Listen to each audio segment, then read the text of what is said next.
जब अयोध्या में प्रकट हुआ साक्षात पुष्पक विमान, राम मंदिर के मजदूरों ने जब यह नज़ारा देखा तो पैरों तले जमीन खिसक गई। 22 जनवरी के पूर्व अयोध्या में प्राण प्रतिष्ठा से पहले इतने सारे चमत्कार होना एक अद्भुत लीला मानी जा रही है। इस चमत्कार को कुछ लोगों ने आंखों देखी देखा हुआ है, जो कि सुनने से आप लोगों के भी रोंगटे खड़े हो जाएंगे।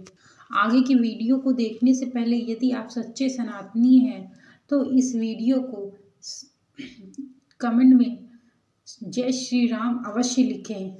दोस्तों, 22 जनवरी अयोध्या में रामलला अपने नए मंदिर में विराजमान होंगे।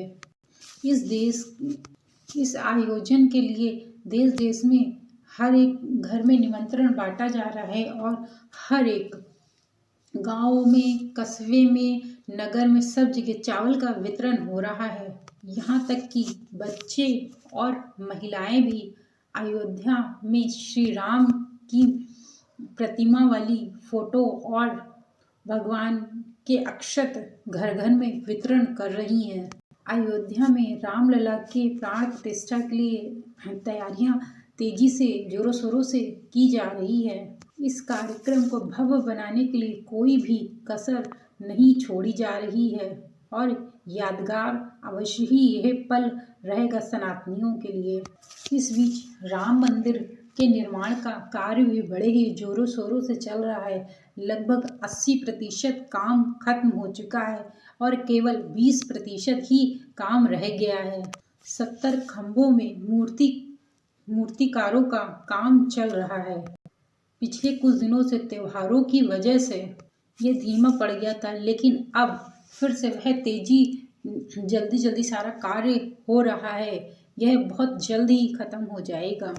निर्माण कार्य को पूरा करने के लिए सभी मजदूर दिन रात मेहनत कर रहे हैं, लेकिन 10 जनवरी को कुछ ऐसा चमत्कार हुआ जिसे देखकर लोगों के रोंगटे खड़े हो गए।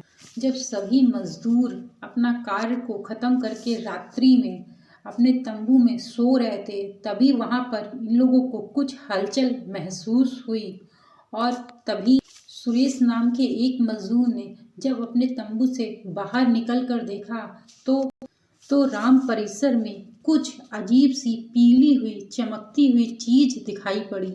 उसने हिम्मत करके अपने साथ में जो मजदूर थे उनको जगाने की कोशिश की, लेकिन कोई भी नहीं आया और कोई भी नहीं जगा। तो वह व्यक्ति हिम्मत करके किसी भी तरीके से राम परिसर वाली जगह पे पहुंचा। वहाँ का जो दृश्य था वह बहुत चमत्कारी था, क्योंकि वहाँ पर एक मोर के समान पीले रंग का चमत्कारी वाला मोर के जैसा विमान दिखाई पड़ा, जो दिखने में काफी सुंदर और तेज से परिपूर्ण था, जो कि राम मंदिर के परिसर में उतर रहा था। लेकिन उस विमान को नियंत्रित आखिर कौन कर रहा था, यह समझ नहीं आ रहा था, क्योंकि विमान में इतना तेज था कि वह नॉर्मल आंखों से नहीं देखा जा सकता था, मानो सूर्य के समान चमकती हुई किरणें हैं। लेकिन समझ में ऐसा आ रहा था कि मानो साक्षात भगवान राम पुष्पक विमान से स्वयं ही उतर रहे हों। सुरेश ने इस चमत्कार को अपनी आंखों से देखा और देखते ही तुरंत बेहोश हो गया और जब बेहोश हो गया तो सुबह उठा, क्योंकि उसका तेज इतना था कि वह सुरेश सहन नहीं कर पाया और वहीं पर बेहोश होके गिर पड़ा। और जब सुबह उठा तो देखा कि वह उसी स्थान पर गिरा पड़ा हुआ है और उसके साथी जो भी मजदूर थे वह राम मंदिर के निर्माण के लिए जा रहे थे। उसने रात्रि की सारी सच्चाई मजदूरों को बताई, लेकिन कोई भी उसकी बात पर विश्वास नहीं कर रहा था और हंस रहे थे। लेकिन मन ही मन में वह समझ चुका था कि भगवान राम यहाँ विराजमान हो चुके हैं और आ चुके हैं। उसके लिए बहुत सौभाग्य की बात थी कि शायद प्राण प्रतिष्ठा से पहले पुष्पक विमान के उसे दर्शन हुए। मित्रों, कई बार अलग अलग पूजा स्थानों पे विमान देखे गए हैं और उनको अलग अलग तरीके से जोड़े गए हैं। कई बार तो लोग एलियन से भी जोड़ देते हैं, परंतु अयोध्या में वह विमान देखा गया तो वह प्रभु श्री राम से ही संबंधित होगा। किंतु क्या ये सच में पुष्पक विमान है? पुष्पक विमान की जानकारी के लिए हम लोगों को आगे बहुत सी रहस्यमय तथ्य को जानना पड़ेगा। पुष्पक विमान का यह सत्य है कि सबसे पहले वह पुष्पक विमान सोने का बना हुआ था और वह कुबेर के पास था। इसके बाद उसके भाई रावण ने छीन लिया था कुबेर जी से, तो वह उनके पास ही था। इसी से रावण कहीं भी आता जाता था। और उसके बाद श्री राम ने जब रावण को मृत्यु के घाट उतार दिया, उसके बाद यह विमान भगवान श्री राम के पास आ गया और इसी विमान के माध्यम से ही भगवान राम लंका से अयोध्या आए हुए थे और इसी पुष्पक विमान से पंचवाटिका से सीता मैया का हरण किया था रावण ने।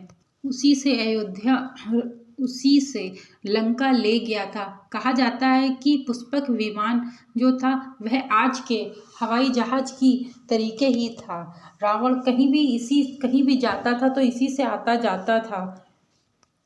और जब रावण युद्ध में हार गया और मारा गया तो वह पुष्पक विमान भगवान श्री राम के पास आ गया और इसी से भगवान श्री राम, माता सीता, लक्ष्मण, हनुमान जी, जटायु सभी लोग अयोध्या आए हुए थे। रामायण से जिस प्रकार से जानकारी मिलती है तो उससे तो यही पता चलता है जो पुष्पक विमान था वह वर्तमान के हवाई जहाज की तरीके ही था। ऐसा माना जाता है कि वर्तमान के पुष्पक विमान से कई गुना शक्तिशाली और कई गुना अच्छा उस समय का पुष्पक विमान था। रामायण के 7वें अध्याय में जानकारी मिलती है पुष्पक विमान की आकृति मोर के समान थी। यह अग्नि और वायु ऊर्जा से उड़ान को भरता था। इसकी तकनीक इतनी अच्छी थी कि इसे अपने हिसाब से छोटा या बड़ा किया जा सकता था। कहा जाता है कि पुष्पक विमान में रावण की जितनी सेना थी वह पूरी आ सकती थी। यह अपने हिसाब से जगह को ज़्यादा या कम कर लिया करता था। यह अपने मन से गति को धीमी या तेज कर सकता था। इसमें बैठने के लिए कई स्थान बने हुए थे। पुराणों के अनुसार इस विमान को पूजन करने के बाद और अयोध्या आने के बाद भगवान श्री राम ने यह विमान को कुबेर के हाथों फिर से सौंप दिया था। कुबेर जी ने यह विमान भेंट स्वरूप भगवान श्री राम को दे दिया था, जिसी के माध्यम से माता सीता, राम भगवान, लक्ष्मण जी अयोध्या पहुँचे हुए थे। दोस्तों, कई वर्षों के बाद अयोध्या का पुनः निर्माण हुआ है, तो यह पुष्पक विमान में माता सीता, प्रभु श्री राम और भरत लक्ष्मण के साथ आए हुए हैं। अयोध्या प्रभु श्री राम, माता सीता और अपने भाई लक्ष्मण के साथ अयोध्या आए हुए हैं, जिसका नज़ारा स्वयं वहाँ के मजदूरों ने देखा है। रामायण के प्रसंगों में कहा गया है कि जब रावण इसी पुष्पक विमान से रावण सीता माता को लेकर के जा रहा था तो जटायु ने रावण को अपनी चोंच से चोट पहुंचाई थी। इसके बाद रावण ने तलवार की सहायता से जटायु को मार दिया था। जब प्रभु श्री राम माता सीता को ढूंढते हुए पेड़ पौधों से पूछते हुए जा रहे थे, तभी उनकी भेंट जटायु से होती है। तभी जटायु प्रभु श्री राम को बताते हैं कि माता सीता को किस दिशा में पुष्पक विमान से लेकर के गया हुआ है। जब साक्षात प्रभु श्री राम अपने पुष्पक विमान में अयोध्या आ चुके हैं तो उनके भक्त जटायु कैसे पीछे रह सकते हैं। भगवान राम की अयोध्या में प्राण प्रतिष्ठा से पहले वहाँ पर गिद्धों का खूब झुंड दिखाई पड़ा है। लोग इसे जटायु से जोड़ रहे हैं। इसे शुभ संकेत ही मान रहे हैं लोग। मिल्कीपुर तहसील धरौली के गांव में पिछले 10-12 दिनों से गिद्धों का झुंड निवास कर रहा था। हालांकि वहां से गिद्ध जो हैं वह उड़ गए हैं, परंतु अयोध्या की सीमा में इधर उधर दिखाई पड़ रहे हैं। गांव वालों का कहना है लगभग 50 वर्षों से हमने गिद्ध को नहीं देखा है, किंतु जब से राम मंदिर की प्राण प्रतिष्ठा सुनी है उसके 10-12-15 दिनों के पहले से यहाँ पर गिद्धों का झुंड बहुत दिखाई पड़ रहा है। करीब 10 से 12 गिद्ध हैं। गिद्धों की घटना को कई क्या सभी लोग भगवान श्री राम से जोड़कर देख रहे हैं, क्योंकि गिद्ध भगवान श्री राम के भक्त हैं और जहाँ पर प्रभु श्री राम होंगे वहाँ तो गिद्ध का होना लाजमी है। 22 जनवरी को होने जा रही प्राण प्रतिष्ठा के लिए श्री नरेंद्र मोदी जी ने कई लोगों को निमंत्रण भी दिया है। देश विदेश कई जगह पे निमंत्रण भेजे हुए हैं, लेकिन आप लोगों को यह जानकर बड़ी हैरानी होगी कि नेपाल में भी कुछ लोगों को निमंत्रण दिया गया है। इसके पीछे का रहस्य सुनकर आप भी चौंक जाएंगे, क्योंकि भगवान राम का जो ससुराल है वह नेपाल कहा जाता है, क्योंकि बहुत समय पहले वहाँ पर माता जानकी जन्मी हुई थी और भगवान राम का विवाह वहीं पर हुआ था। इस तरह से भगवान राम का ससुराल जनकपुर वहीं पर है, नेपाल में ही है। इसी कारण से वहाँ पर निमंत्रण भेजा गया है। जनकपुर धाम, जिसे मिथिला भी कहा जाता था, मिथिला में यह परंपरा है कि यदि जब बेटी का गृह प्रवेश होता है तो कई धन्य धान से सामान को मायके के पक्ष से भेजा जाता है। इसी कारण से जब भगवान राम का गृह प्रवेश होगा तो जनकपुर से सीता माता के लिए बहुत सारे उपहार आ रहे हैं, जिसे भार यात्रा का नाम दिया गया है। भगवान राम की प्राण प्रतिष्ठा के लिए उनके ससुराल से जनकपुर से कपड़े, फल, मेवा के साथ साथ बहुत सारे उपहार आ रहे हैं। इसमें कपड़े, फल, फूल, जेवर, सोने से मड़ी हुई बहुत सारा ऐसा सामान है जो प्रभु श्री राम की ससुराल जनकपुर से अयोध्या आ रहा है, जिसमें भात भी आएगा, जिसमें 51 प्रकार की मिठाइयाँ होंगी, दही होगा, चावल होगा, मक्खन होगा, चांदी के बर्तन शामिल होंगे। 22 जनवरी को श्री राम जन्मभूमि ट्रस्ट की तरफ से नेपाल के कई गणमान्य लोगों के लिए ट्रस्ट से पत्र निमंत्रण भेजे गए हैं। दोस्तों, आज हम इस भव्य राम मंदिर के निर्माण को बनते देख रहे हैं। यह हमारा सौभाग्य है, लेकिन यह भव्य राम मंदिर बनने में कई सेवकों और कई लोगों का, इसमें राम भक्तों का बलिदान छुपा हुआ है। उस समय मथुरा, काशी के साथ साथ अयोध्या में आक्रमणकारियों ने खूब लूटपाट की और पुजारियों की हत्या करके लूटने का क्रम जारी रखा। लेकिन 24 सदी तक अयोध्या के राम मंदिर को वह तोड़ नहीं पाए, क्योंकि कई आसपास के जो राजा होते थे वह सहायता के लिए किसी न किसी को भेज दिया करते थे, और जो भक्त जन थे वह भी यहाँ पे सहायता किया करते थे ताकि भव्य राम मंदिर को तोड़ा ना जा सके। करीब 14 शताब्दी तक यह राम मंदिर सुरक्षित बना रहा। कहा जाता है कि सिकंदर लोधी के समय यह भव्य मंदिर मौजूद था। उसके बाद मुगलों का आक्रमण 14 शताब्दी तक हो गया और पूरे भारत में उनका राज्य हो गया। उसी समय पे इस भव्य मंदिर को भी तोड़ा गया बाबर द्वारा। इस भव्य मंदिर को तोड़ करके और वहाँ पर बाबरी ढांचा खड़ा किया गया। कहते हैं कि 19 जनवरी 1885 में हिंदू महंत ने फैजाबाद कोर्ट में एक केस दर्ज कर दिया। रघुवीर दास ने हरिकिशन फैजाबाद हाई कोर्ट में रखा हुआ था और वहाँ कहा गया कि मुगलों को इस मंदिर से दूर रखा जाए और वहीं हिंदुओं को एक अलग द्वार से भगवान श्री राम की पूजा करने के लिए प्रवेश को प्रारंभ रखा गया था। सन 1981 में एक ऐसा चमत्कार हुआ कि राम मंदिर में भगवान श्री राम की मूर्ति प्रकट हो गई, खुदाई से निकली हुई थी, जिसे देखकर मुसलमानों की भी आंखें फटी की फटी रह गईं।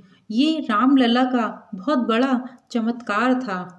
कुछ कट्टरपंथी मुसलमानों का कहना था कि हिंदुओं ने चुपके से रात्रि में रामलला की मूर्ति को रख दी है, किंतु वास्तव में तो यही है कि भगवान श्री राम का जन्म अयोध्या में हुआ, तो भगवान श्री राम वहाँ क्यों नहीं विराजमान रहेंगे। मुसलमानों ने इस पर विरोध प्रस्तुत किया।